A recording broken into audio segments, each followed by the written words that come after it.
Again here at Raggedy Hen Farm. Today we're going to talk about pie crusts and pies, and we're going to do some baking. We're going to do an apple pie and a quiche, and Teri's actually going to join me so we can show you our similar but a little bit different super easy pie crust recipes. So come on into the kitchen and let's do some baking. All right, I want to introduce you to my partner Teri, who's joining me today. She's a little bit nervous about being on camera, so we're going to be gentle with her. So we're going to make our pie crust, and we actually make really similar pie crusts, and when we met, we discovered that we both make our pie crust with oil and they turn out fabulously, but we have little different recipes. So we're going to give it a go and show them to you, and hopefully you won't get confused. We'll be sure to post the actual recipes so you can choose. I'm going to be making a 2-crust pastry, and I'm going to be using whole wheat pastry flour. I'm just going to do a 1 crust and just unbleached all-purpose flour. Okay, so we're going to start. I'm going to start with 2 cups of flour, and you're going to have 1 cup and 2 tablespoons. Okay, so we're going to add that into our bowl. And again, I'm using the whole wheat flour. When I initially came up with this recipe, I used to use the white flour too, but I have converted a little bit. And I will be putting 2 cups into my bowl. All right, there's 2 cups of flour. And then this is organic sea salt. I use a teaspoon of this in mine. And I pretty much use between 1/4 and 1/2 teaspoon. Just kind of a guess. That's why yours is saltier, because I use 1 teaspoon for a 2 crust and you use about a teaspoon for a 1 crust. Everybody likes mine. And then we use vegetable oil. That's part of what makes this so easy. And you can use canola oil, corn oil, which is, you know, kind of getting a bad rap. Sunflower oil I've used, and I'm going to use 1/2 cup for mine. Just 1/2 cup. Now I'm going to use 1/3 cup.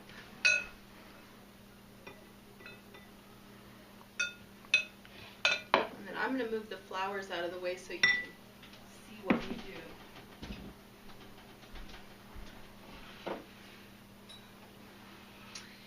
And then the only other ingredient is water. I use ice water. I'm kind of partial to ice water. I'm not so partial, so we're just going to use plain old tap water and 2 tablespoons. Pour this in here.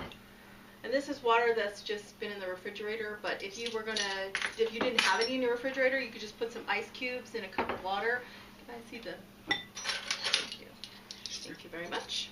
And I'm using between 3 and 5 tablespoons, and I usually will add a couple tablespoons, and then I'll start to stir it. Which I've already done. And once I get it to about this consistency, I pretty much just empty the fork and dig in with my hands. And see, this is something that you cannot do when you're making a pastry with butter, because your hands will warm the butter. And I have added a couple tablespoons. I'm probably going to add about 1 more tablespoon. See, mine is not nearly as soft as Teri's yet, but it's getting there. So another tablespoon.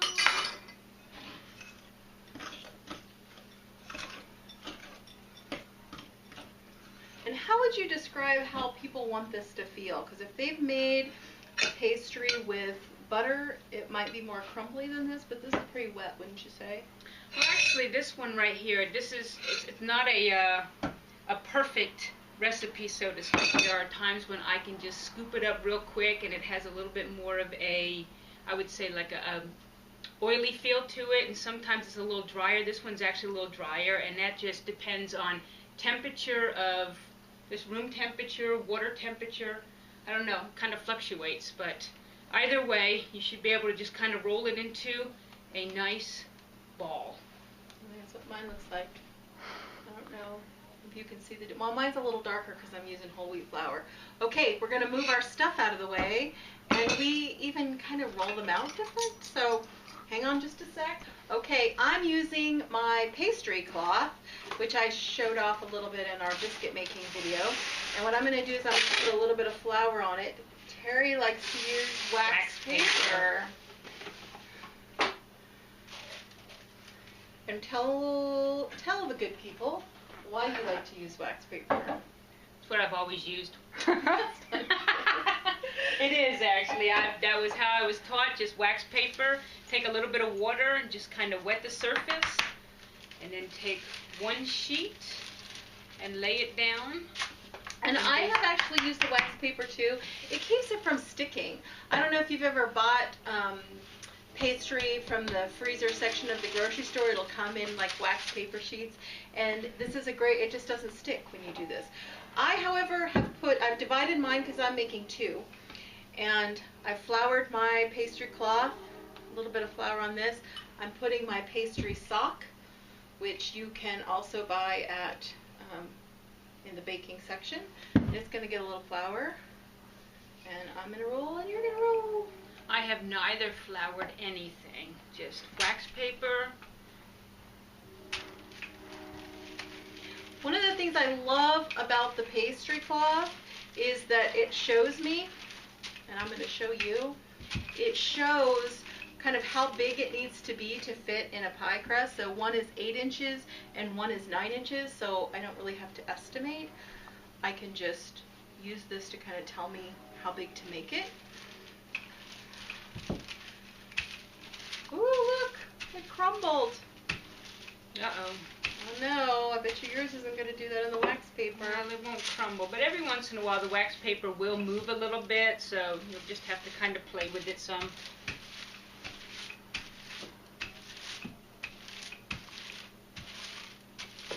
I think what I needed was a little more flour. And plus, again, I'm working with whole wheat flour, which isn't quite as pliable. That doesn't mean that it's not a reasonable thing to use. It's just sometimes you have to make some adjustments. Okay, mine has rolled out big enough to fill my circle, so I know it's going to fit in my pan. And I might add that even though I use some whole wheat pastry flour for this, you could also use regular flour, and it'll just, the measurements and things are exactly the same. You might just adjust the water, but you'll be doing that gradually anyway. And yours is ready to go too? Mine is. I don't have the little circle, but I could pretty much guesstimate that it'll fit onto my pan. Okay. I'm going to try to not smash your pie crust. It's stuck a little bit, but it's not bad. I'm just going to lift it up. I'm going to move my pie tin over here so I don't have to move it very far. Okay. All right. On the other hand, after I've pretty much just kind of put the pie pan I'm going to use, I check to see if I have dough around the outside edges, which I do, so I'm pretty sure that's going to fit inside. I just kind of lift it up, peel the top one off, toss that off to the side, take the second one and just lay it down and over. It's nice because it still stays on the wax paper nicely, so you can manipulate it around your pan. And then you just start at one corner and go ahead and peel away. Very nice. And then what I'll do is I'll help mine by kind of bringing it up and down into the pie pan. Now, we're going to use Teri's pie crust to make a quiche, which just has a bottom crust. So she's going to make hers pretty. Mine is going to be an apple pie, and it's going to have a top crust. So you can see I'm leaving mine kind of loose because I'm going to be crimping it around when I add the top to it. So it's not going to stay looking this sad, but I just wanted to kind of make sure it fit. And there was a couple places where it was a little bit short, and I just took a little extra and added it in, and so now it's ready. If you were going to be pre-baking one of these pie crusts, you'd want to prick holes and stuff in them, but we don't need to do that. And when you prick the holes, you want to prick a lot of holes all over, and you can check that out in cookbooks. They'll let you know how to do that. But since we're going to be putting stuff in them and baking them all together, we don't want stuff to run out through the bottom, so we're not going to prick any holes on ours.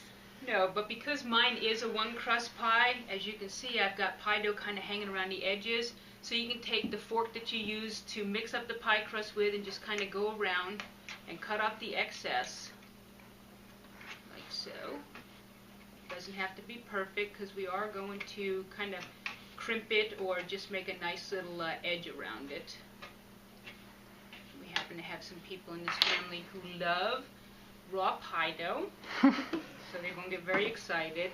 I have a few little spots around here where I don't have pie, dough attached, so I'm going to go ahead and just kind of, I like to say, just do a quick fix job on it. Just like and one so. of the great things about working with oil is that it's not too crumbly and that you can handle it. Whereas, like I said earlier, when you're using butter, the trick is to not touch it, to not be getting your hot hands in there and melting the butter, because that's what makes it flaky. But this will still be a light, flaky pie crust, but it's a little bit more foolproof, because if you're a beginner or you're like, I need to get it just perfect, you can work it a little more and not really worry about it as much because of the oil. And so now that I've kind of mended my little gaps and such, I'm going to take my right thumb and I'm going to take my thumb and my pointer finger from my left hand and just kind of hold them like so and push. And I'm just going to go around the whole outside like so. And this is just one way of making the outside crust just look nice on the finished product. And one of the things we didn't mention is you want to kind of fit this into your pan. Don't try to stretch it out, because then you end up with the pie crust will shrink down because it's been stretched too far. So you want to actually kind of like fit it in, and you'll see that Teri's just fits in nice. And there we go. Perfect, beautiful. Okay, we're going to come back and we're going to, I think I'm going to make the fillings because Teri's had enough on I'm screen just time. the pie dough maker. We're going to come back and show you some quiche and some apple fillings, and then we'll put the top on and we'll do a little baking. All right, give us a second. We'll be right back. Okay, this is how I make my apple pie. And Teri also has, as you may imagine, she also has an apple pie. She does a few things differently. I like to do my apples in slices. I use this handy dandy tool. The core goes right here. Once you peel the apple, just go like this. And then I usually end up slicing it a couple times too. Teri likes to cut these into cubes, which I have honestly never seen anybody else make apple pie with the apples cut into cubes, but that's how her mom did it, and that's how she does it. So I've cut up about 6 cups of apples. You can use any kind of good baking apples that you want. We used apples from our tree, which are kind of, we have 2 trees, and I think one is kind of a golden delicious and one is something else that's kind of tart that we don't know. So that's what we've used today.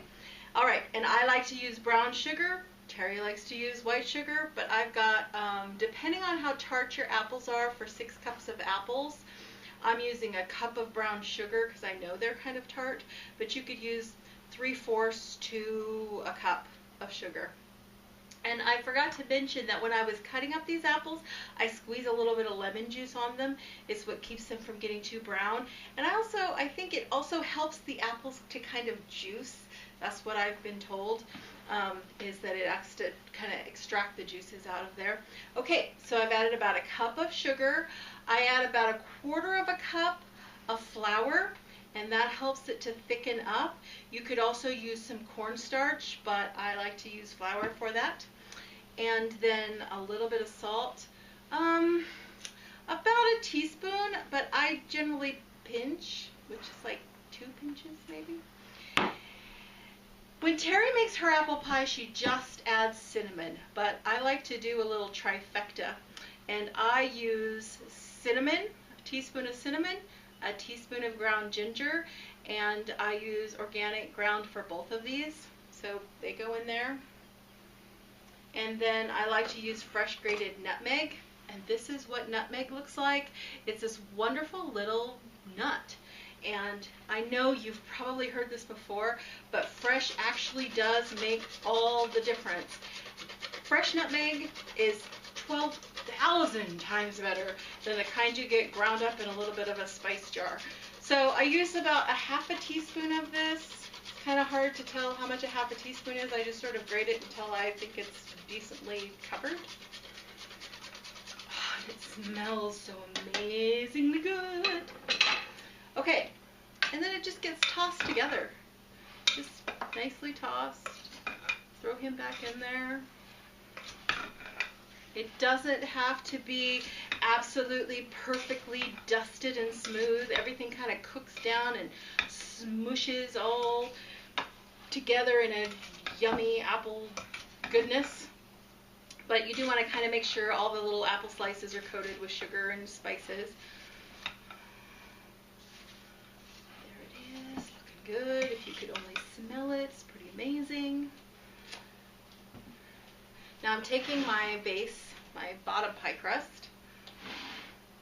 And this is another place where I think people get into trouble. They feel like they can't put enough, not that they can't, but I think that people are afraid that they should only put enough apples to maybe get this much into the pie plate. But what happens is they cook down. So if you just put that much in, you end up with a pie that's sort of dipped down and it's flat, as opposed to one that's actually nice and full of apples. And then on the other hand, if you make it too high, perhaps you have seen pies like this that look so beautiful and they're high apple pies, and then you cut into them and there's about this much room between the apples and the crust. So it's just not too flat, not too puffy. Okay, I'm going to use my hands to kind of arrange this. This is just about perfect, actually, because they will cook down a little bit, but not too much. And then what I do is I use butter, and Teri does this as well. A little butter just makes it better. I use about maybe a tablespoon, maybe a tablespoon and a half, and I just do this, just dot it a little bit over the top.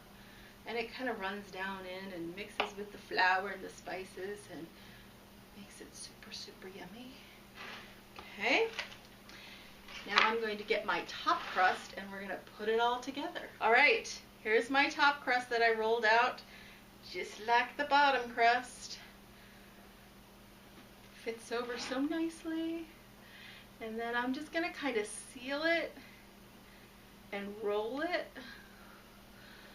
This is a place where you could very well do the little trick that Teri taught, where you just sort of edge it, but I like to have a little bit of a rolled edge on the pie crust. And you do want to be trying to kind of seal it here, because if you don't, then the juices will kind of run out over the side and you'll lose some of the spices and the good stuff. So you want to actually kind of be crimping it and pressing it together. Turning the pie as you go. Here I've got a little extra. I roll it up. Some people roll it under, but that just seems a little too fussy for me to be trying to tuck things under. So I just roll it up and make it pretty. Okay, so that's what it looks like before I finish it. Teri did, I can't remember. She sort of does her thumb. This is how I do it. I hold my finger like this and my pointer finger like that, and that's how I make my little crimps. I think we get the same result. It's just whatever feels comfortable for you with your finger. Okay.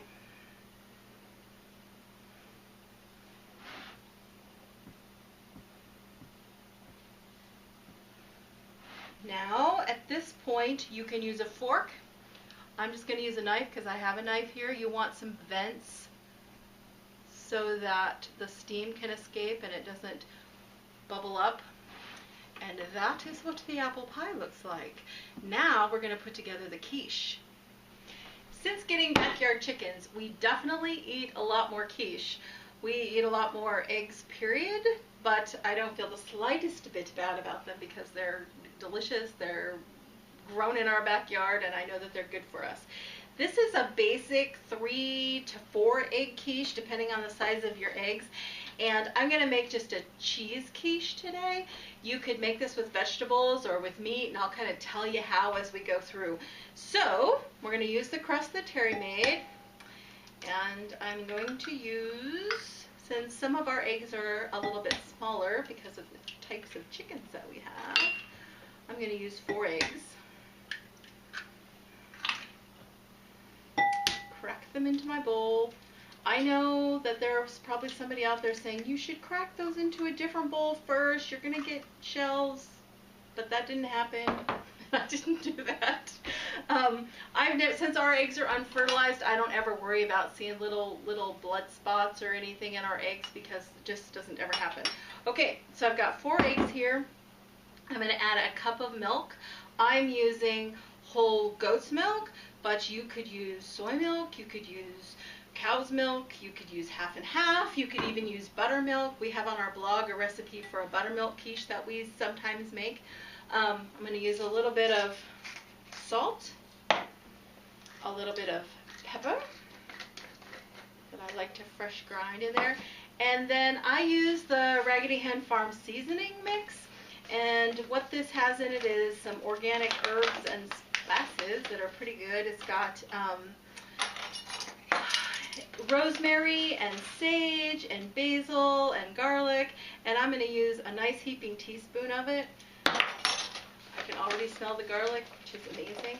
Now, if you were going to add vegetables, what you would want to do is take about ½ cup of vegetables, and they could be peppers, tomatoes, zucchini, beans, whatever you want to use, and you want to saute those up in about a tablespoon of olive oil, and we'll include that in the recipe too. And you just want to saute them up. Onions, if you wanted to have onions in there, saute them up until they're just a little bit translucent and just starting to get soft, and then you would pour those into your shell. If you wanted to add a little meat to it, you want to add cooked meat, so say a little bit of cooked sausage or some bacon that you've cooked and crumbled into this, or I've made it with leftover cooked chicken. And you'll also want to pour that in here. It's not going to go into the eggs and milk, just toss it into the shell, which is what I'm going to do with the cheese. And I'm using just a basic cheddar cheese. Spread it around. So anything that was going to be your filling, put in the shell right there. Whipping up the eggs. This is where I get a little bit braggy because since we're using farm fresh eggs, they're just this gorgeous, beautiful, bright yellow color. Alright, so it's just going to get poured over.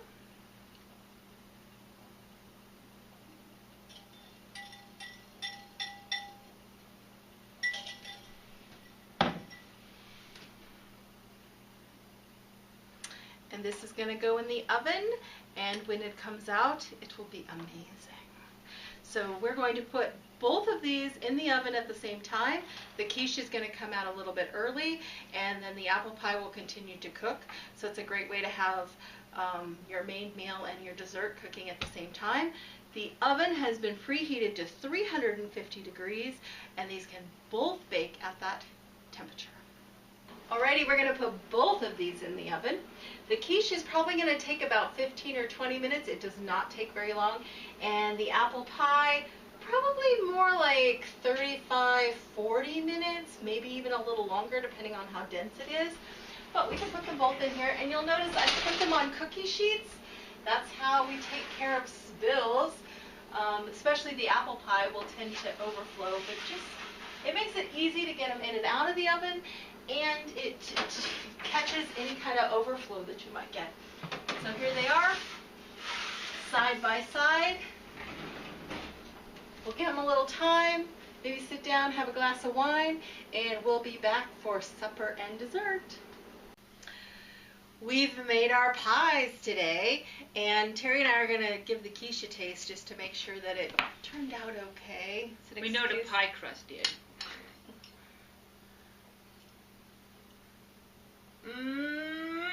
Amazing. That's good. Isn't that good? That's good. And I didn't put any vegetables in it because I know that you like it with just cheese. Standing. We're not going to dip into the apple pie. Apparently it's a little too hot. It is, because as I mentioned earlier, the quiche came out and it's ready to eat. The pie took a little bit longer. The quiche was about 20-25 minutes. The pie goes about 40 or 45 minutes, and it's nice and hot. You'll see that it's pretty brown around the edges. If you don't like that, you can put a little foil around it, or they make these little things that go over your pie crust that keep the edges from getting dark. I don't mind it so much because it's not too dark. Go have some more? Yes. Thanks for spending the afternoon with us here as we talked about pie crusts and pies. Feel free to experiment. I think that the great thing about the oil pie crust recipe, and you'll be able to see the recipe down below, is that you can play around with it and not worry that you're going to ruin everything. So we'll see you next time here at the crossroads of urban and farm. Thanks a lot. Bye.